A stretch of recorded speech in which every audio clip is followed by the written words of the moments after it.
In this episode, we're going to be finishing off the front suspension and the brakes. Steering box rebuild is happening. So I've taken it all apart, I've cleaned it all, and I've replaced all the seals. All these come apart and there's loads of seals and stuff.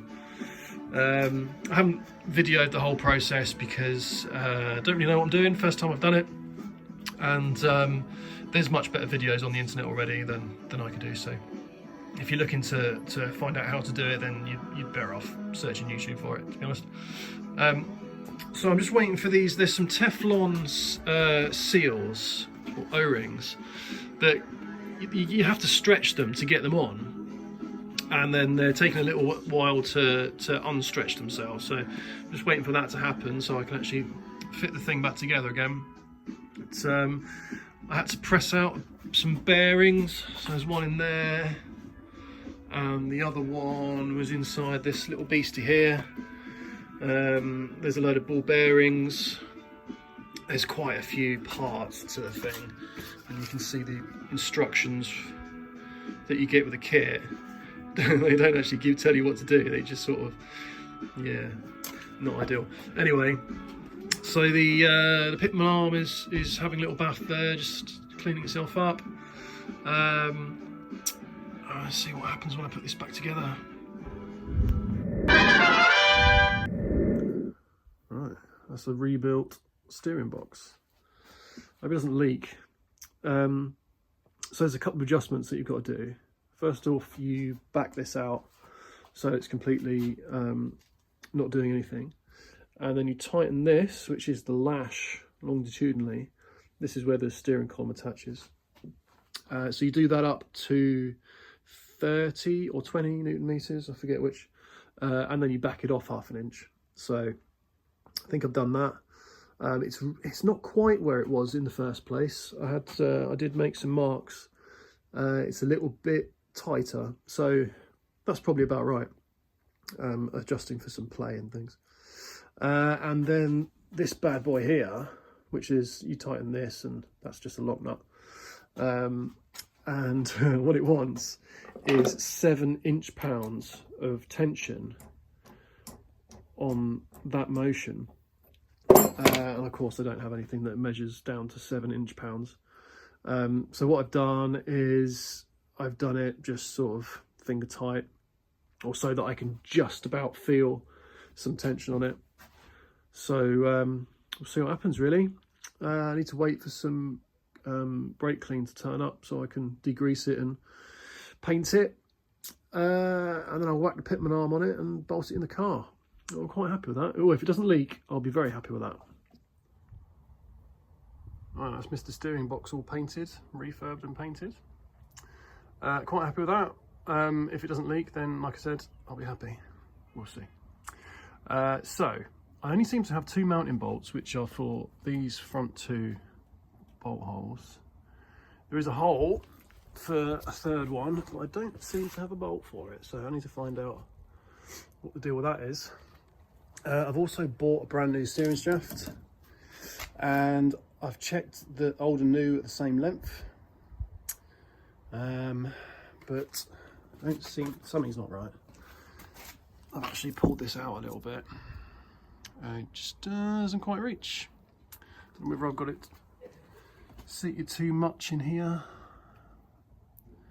I mean, there's a little indent for the bolt, so I don't think so.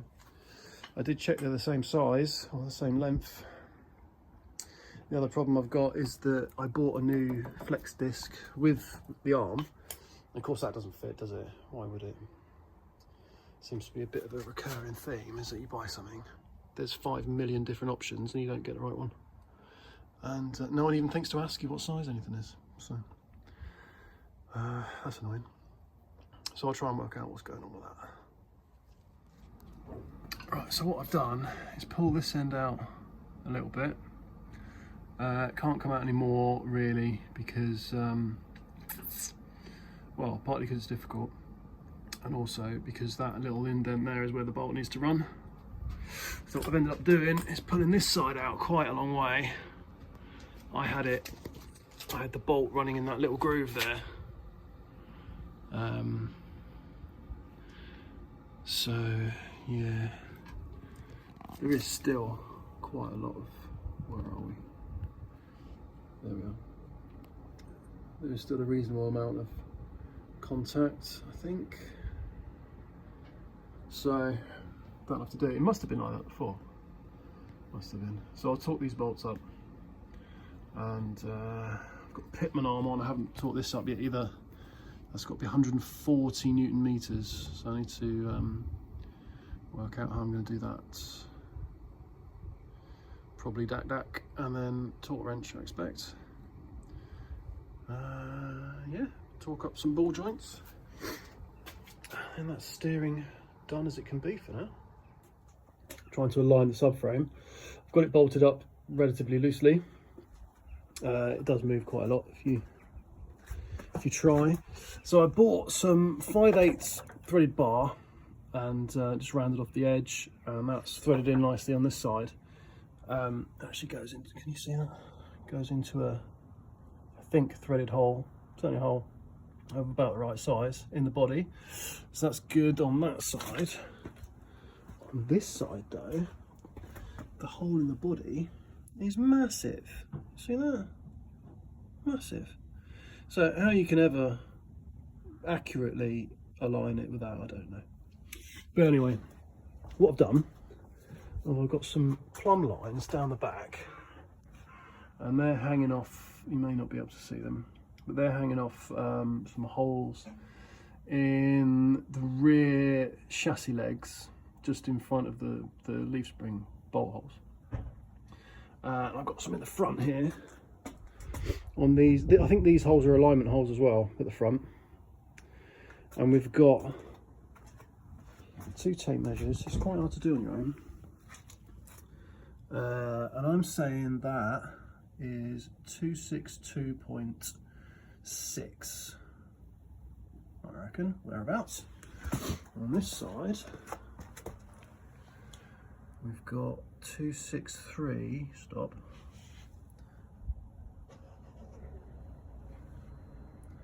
263 dead. 269 maybe. So the tolerance apparently is 1/8 of an inch, which is about 3 mil. So I'm still a little bit out. However, the way I'm doing this probably isn't massively accurate. I need 2 people really. I'll try again. I'll line up the rear again and see where we are. I'd like it a bit better than that really. Alright, this might be the best I can do. So we've got 262.5. If it would actually stop moving. Say 2.65. Nope. 262.5. Over here we've got 263. Okay, if you stop bloody moving.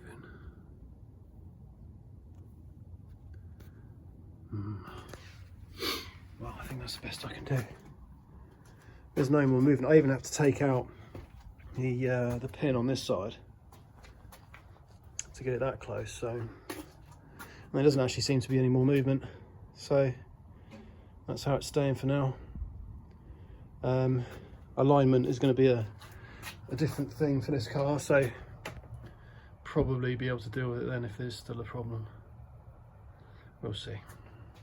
I've measured at a different place just in case these holes aren't actually what I think they're for. So we've gone, we've gone from the center of the shock tower hole on both sides. I'll just kick that side, unfortunately. But basically, we're still about 4 or 5 mil out. This ground isn't perfectly level either, which is also a problem. But so if the tolerance is like 4 mil, I'm still only slightly above tolerance. And actually, given the way that I'm doing it, probably isn't massively accurate anyway, so I think that's how it's going to stay. So I think I mentioned the bolt for the steering box. I did manage to track down a bolt. It took a few goes unfortunately, but we got there in the end, so that's all good and happy. We've got the hubs attached and the brake calipers. I've not torqued up the bolts yet. I do need to do that. I think I'll do that when the car's got weight on it. We've got brake lines, so new rubber hoses. These are just standard hoses. And we've got, so obviously having done away with the master cylinder and the factory proportioning valve, what we've ended up with is a Tilton valve on here. This is for the rear brake bias, and that's important for another reason, which I'll show you in a second. We've got front brake line coming down here, rear brake line there. This is the clutch, which obviously isn't done yet. I'm not massively happy with these lines coming from the Masters. I may actually change those for braided hose, but for the moment and getting a working braking system, this will be just fine. Hopefully I don't have any clearance issues here. I mean, we'll see. But another reason why a braided line would be better, I could just have it coming directly down. But anyway, we'll see. And we've got the line going from left to right. It's not held on currently. Just drilled some holes and waiting for some paint to dry. So yeah, we've got some quite a bit of progress there. Quite happy with that. I haven't put the shocks in yet. I do need to do that. And I've discovered this one's done it as well. The bump stops have come out. Interestingly, that was definitely there last time I was looking at the car, and this one came out as well. So that's interesting. I'll put those back in. First job on the back of the car for a while. So I need to replace these bushes, these leaf spring bushes, clearly. And someone's put these shackles on, I guess to jack up the back of the car for some reason. I don't know why. It might be an American drag racing thing, I suppose. Checking out. Anyway, and I've also got some shock absorbers. So I've got the car jacked up, I've taken the ramps away. I've got some axle stands under. So I'm gonna undo these and drop them down. I don't know how I'm gonna do the top ones yet. We'll see. Hopefully I don't have to angle grind anything because the fuel tank is right there. So let's undo those and drop them down. So I've got the impact out for this, and then I discovered they're not even done up. So that's interesting. I wonder why that is. Hammer needed. So it's bolts out both sides and shocks undone both sides, so it should just fall out there really. Oh. Nice. Okay, that should be nice. These should be pretty easy. I mean, they're falling out already. Top ones, like I said, might be interesting, but let's have a look. But I have new shackles, and they're much shorter than what was on there, so I presume that will drop the ride height a little bit. It does look like you could just turn those around actually. But I have new ones, so that's what I'm using. Right, let's have a go with Mr. Ball Joint Press. See what happens.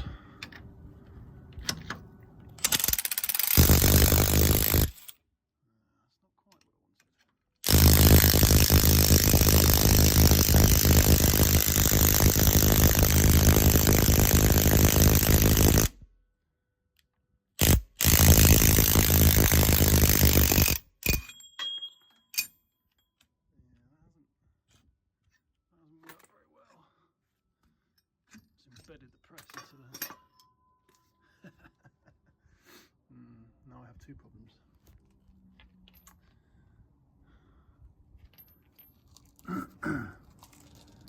Okay, maybe a bit of research needed. On the other side, I noticed that half of it just fell out. So it's possible that will just come out. I think what I'll do is, so not actually even in that bad shape, really. Could be worse. Right, let's hit that with something. Well, that was extremely easy. It literally just fell out. So that gives me a bit of confidence with this side. Right, I'm gonna have another go with the press. I put a washer in there this time, so in theory it'll push out a lot better.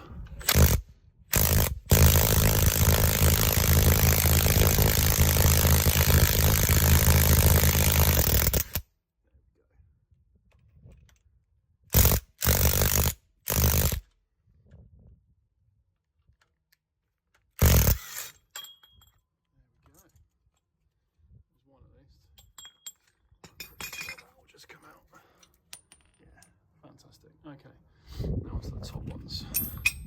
Can't use a press on those, so that might be interesting. That was actually almost too easy. Again, they weren't very tight and they just came out very, very easily. And have a look in there. That is pretty clean. I do see a little bit of surface rust in there, but come on, that is clean. Inside these chassis legs also looks pretty clean. I don't remember if I sprayed any cavity wax in here. I might have done. I haven't videoed that, but I did attack it with cavity wax.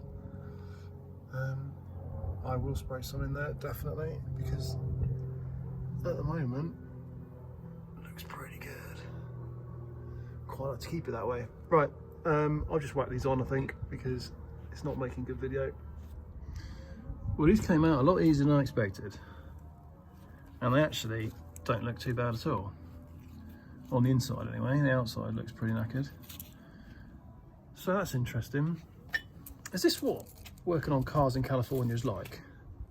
Or cars from California? Because if this was British, those would have been much more difficult to get out. Anyway, so the new ones look like that. So I'm going to grease them up with copper slip and just put them in. Right, that's leaf spring shackle bushes done, or bushes and shackles. So onto the dampers, rear dampers. So the old one came out pretty easy once I found the bolts. It's quite, yeah. I was assuming they were inside the car, they are not. So I've got some nice new AC Delco shocks to go in. I guess I don't really need to film bolting those up. And I'm going to do the rubber hose on the back, which has broken. So that tells you everything you need to know. That's probably from when I dropped down the axles, isn't it? Probably should have undone that, but it was clearly not in a good way anyway. So I'll do that, and I'm going to look at the drums as well. So I've got some slave cylinders and some shoes. The shoes actually don't look too bad on here, which I'll show you when I've got two hands. But I'll probably just do them anyway because I've got some. I might as well. So I'll get on with that and then I'll update you in a sec. Okay, new shocks on. 8 foot-pounds. So bottom bolt or bottom nut, which is not a lot. So I was going to show you this.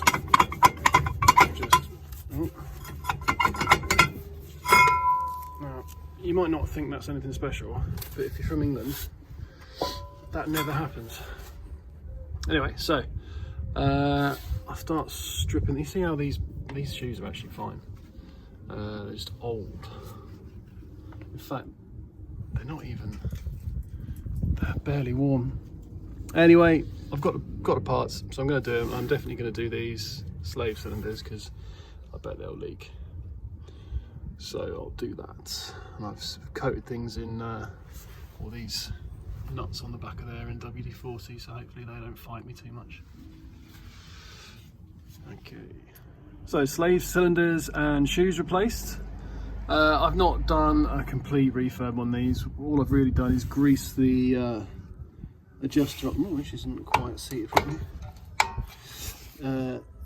Grease the adjuster, and obviously change the slave, and hit it with a bit of brake cleaner, and that's it. So I think that's fine. Stick the drum back on, do the other side. The hardest thing about this is working out where all these go once it's fallen off, fallen apart. There we go. I don't actually think there's many miles on these shoes. I think someone probably did a brake job before this thing was parked. I think changing that was a good idea. That does not look recent. So yeah, all good. So onto the back of the car.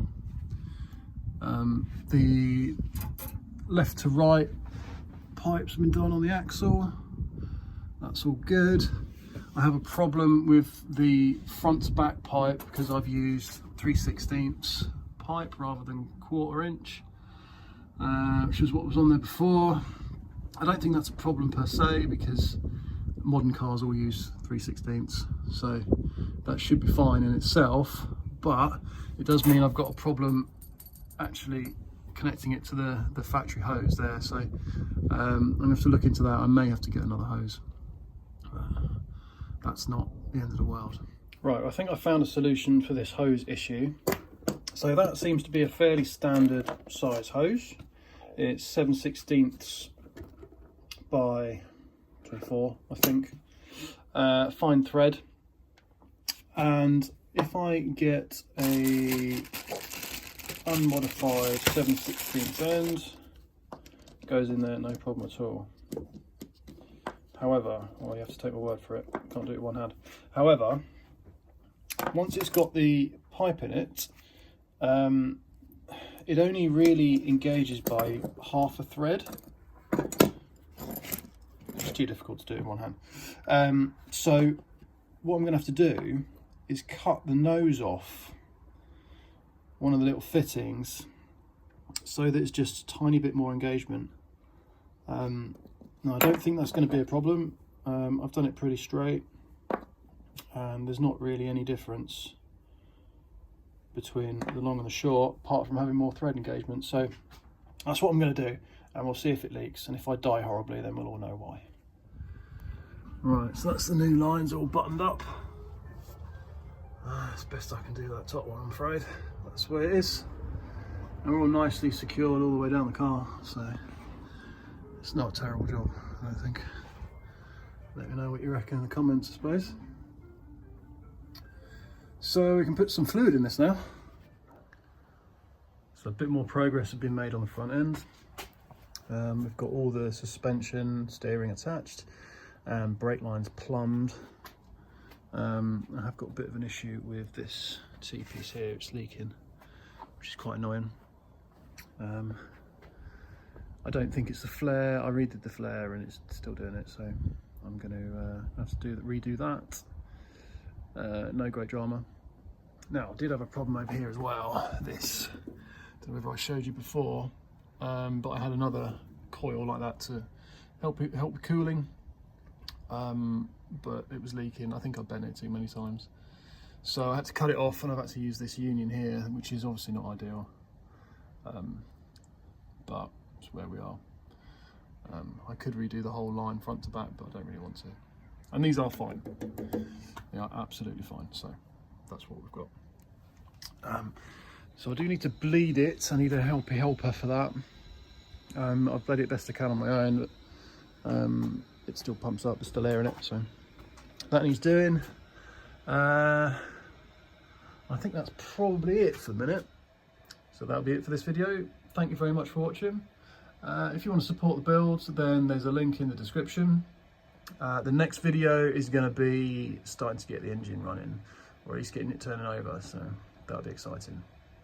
So until then, thanks very much. See you in the next one.